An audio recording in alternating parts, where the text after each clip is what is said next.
Welcome to Chasing Curiosity TV. Subscribe and press the bell icon for more updates. The Philippines, with robust support from the United States, is embarking on a significant military expansion, constructing 5 new military bases strategically positioned near the West Philippine Sea. These bases are not just ordinary outposts, they represent a major shift in the country's defense posture, designed to project strength and readiness in a region fraught with uncertainty. Their locations, close to both the West Philippine Sea and the Taiwan Strait, are no coincidence.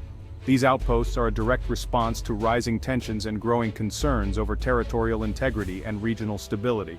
The Philippines is making it clear that it will not stand idly by as threats loom on its doorstep. This bold move signals a new era of defense for Philippine sovereignty. The world is watching closely as Manila, with Washington's backing, draws a clear line in the sand. International media outlets are abuzz, and analysts are weighing the potential impact on the delicate balance of power in Asia. For ordinary Filipinos, this development is both a source of pride and a cause for reflection. After years of uncertainty and vulnerability, there is a renewed sense of security and hope. The move has far-reaching implications, not just for national defense, but also for the safety of trade routes and the stability of the region. These bases are more than just military installations. They are powerful symbols of resilience, unity, and the nation's unwavering will to defend its territory and people. They stand as a testament to the Philippines' determination to protect its future. Months of intense high-level negotiations between Philippine and U.S. officials have paved the way for this bold initiative. The plan includes not only building new bases but also upgrading existing facilities to meet modern defense needs. New airports and deep-water seaports are being developed to support advanced military operations, ensuring that troops and equipment can be rapidly deployed wherever they are needed most. The overarching goal is to create a rapid response network capable of handling emergencies, deterring threats, and providing humanitarian assistance in a volatile and unpredictable region. The timing of this initiative is crucial, coming on the heels of heightened aggression and repeated confrontations in the West Philippine Sea. The stakes have never been higher for regional peace and security. Filipino fishermen, who rely on these waters for their livelihoods, have faced increasing harassment and intimidation. Maritime patrols have been stretched thin, and the need for a stronger presence has become undeniable. In response, the Philippines and the U.S. are moving beyond diplomatic protests, shifting toward real, tangible defense preparations. Joint exercises and coordinated deployments are now a regular part of the new security landscape. This decisive move is intended to deter further encroachment, uphold the rule of law at sea, and ensure that the Philippines' rights and sovereignty are respected by all. The world is watching, and the stakes could not be higher. To truly grasp the urgency of the situation, we need to examine China's rapidly expanding footprint in the West Philippine Sea. Over the past decade, China has dramatically increased its presence, transforming the region's landscape and shifting the balance of power. China has constructed massive artificial islands, turning once pristine reefs into heavily fortified military outposts. These islands now bristle with radar domes, airstrips, and advanced missile systems, built in defiance of international law and despite widespread condemnation from the global community. The speed and scale of this construction have alarmed neighboring countries and raised serious security concerns.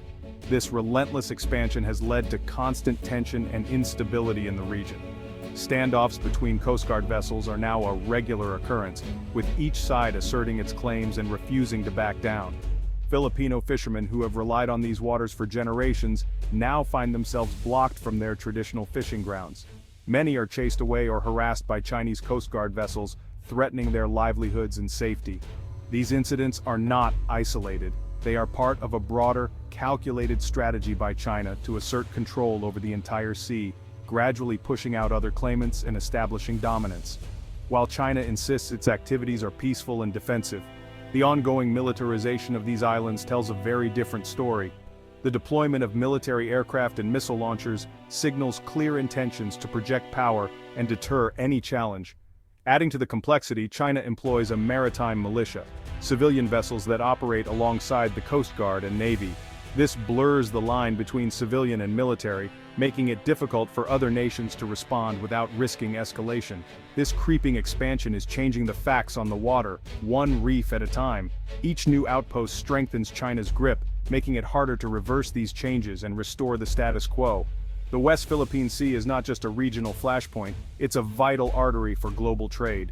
Every year, trillions of dollars in goods, including oil, gas, and manufactured products, pass through these busy sea lanes, connecting economies across Asia, Europe, and the Americas. Any conflict or disruption here could send shockwaves through the world economy, driving up prices, causing shortages, and rattling financial markets everywhere. That's why freedom of navigation is such a critical issue, drawing the attention and involvement of major powers like the United States, Japan, Australia, and European nations. Their naval patrols and joint exercises are meant to uphold international law and keep these waters open for all. The stakes in the West Philippine Sea are truly global, not just regional. What happens here will shape the future of international order, security, and prosperity for years to come.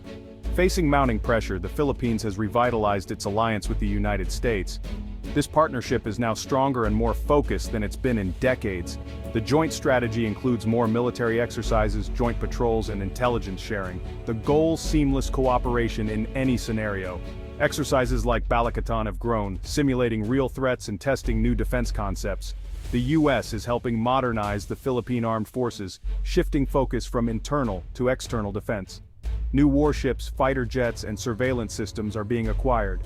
This alliance is built on a shared vision for a free and open Indo-Pacific.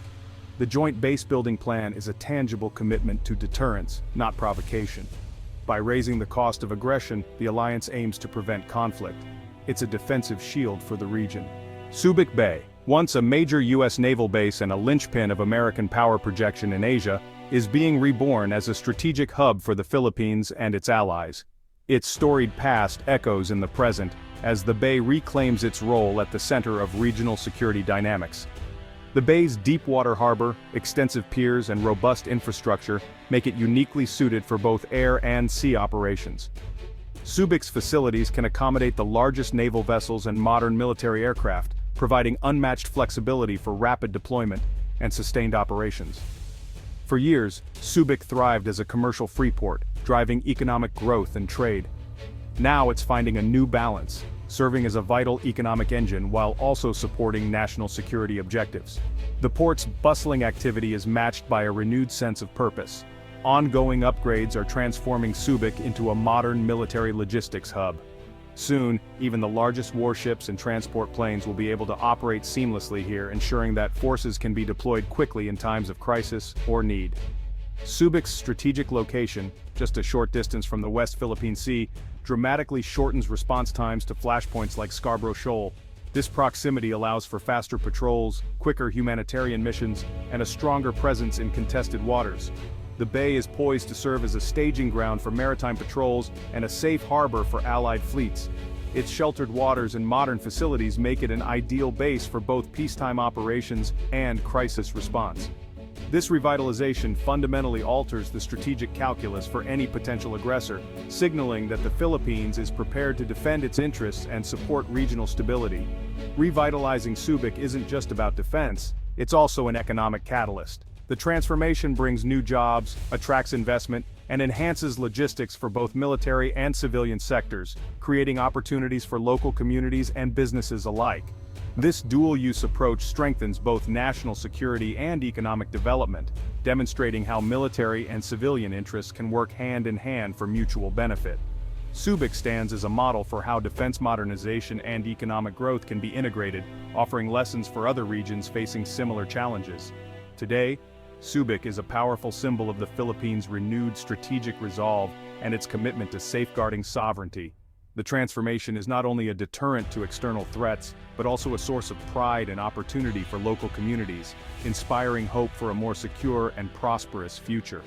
Subic Bay is once again at the heart of regional security, standing as a beacon of resilience, progress, and strategic importance in Southeast Asia. The defense plan also strengthens key island outposts, Pag-asa and Balabac. Pag-asa Island, the largest Philippine-held feature in the Spratlys, is being upgraded with a new seaport and runway. These improvements boost defense and improve life for residents. Balabac Island at the entrance to the Balabac Strait is getting new air and naval bases to monitor this vital shipping lane. These island fortresses extend the military's reach and provide early warning of threats. They also support local communities and unlock economic potential. The message: the Philippines is committed to defending every inch of its territory. These outposts are unsinkable symbols of sovereignty. The Enhanced Defense Cooperation Agreement, or EDCA, is the legal backbone of the U.S. presence. Signed in 2014, EDCA allows U.S. forces rotational access to Philippine bases for joint training and pre-positioning equipment. The U.S. funds upgrades, but facilities remain Philippine property. 9 sites have now been designated, chosen for their strategic value near the West Philippine Sea and Taiwan Strait. EDCA boosts Philippine military modernization without the full financial burden. For the U.S., it provides rapid access for disaster relief and military operations. The presence of U.S. forces is a powerful deterrent, operationalizing the Mutual Defense Treaty. EDCA transforms the alliance from a promise into a real security guarantee. The U.S. is investing hundreds of millions in Philippine military infrastructure under EDCA. At Basa Air Base, runways and facilities are being modernized for new fighter jets and visiting U.S. aircraft. Fort Magsaysay is getting a new disaster relief warehouse for faster emergency response. Antonio Bautista Air Base in Palawan is being upgraded for more maritime patrols over the West Philippine Sea. These projects boost the operational readiness of the Philippine military. U.S. investment frees up Philippine resources for new assets and soldier welfare. It's a force multiplier, accelerating military modernization. The alliance is stronger and more capable than ever. The defense strategy now emphasizes the northern frontier, Batanes, near the Luzon Strait, and Taiwan. New naval facilities and upgraded airstrips are being developed to secure this critical choke point. Surveillance and radar stations will enhance maritime awareness. Control of the Luzon Strait is vital in any regional conflict. The Philippines and U.S. are increasing joint patrols in these waters. This proactive approach secures the northern border and asserts Philippine presence. The alliance is prepared to defend all territory, from the Sulu archipelago to Batanes. This 360-degree defense posture is a hallmark of the new strategy. Batanes is now a key node in regional security. The U.S.-Philippine alliance and new bases are reshaping Indo-Pacific security. This is part of a broader network with Japan, South Korea, and Australia, a lattice work of cooperation. The Philippines is now a more capable partner, restoring balance in the face of China's assertiveness. The alliance raises the risks for aggressors and aims to resolve disputes through diplomacy, not force. Securing shipping lanes in the South China Sea and Luzon Strait is vital for global trade. Increased patrols and new bases safeguard these routes and promote stability. The message: the Philippines will defend its rights, backed by U.S. support. The goal is lasting peace, not conflict. Strength and unity underpin a free and open Indo-Pacific. The region's future depends on this unwavering commitment.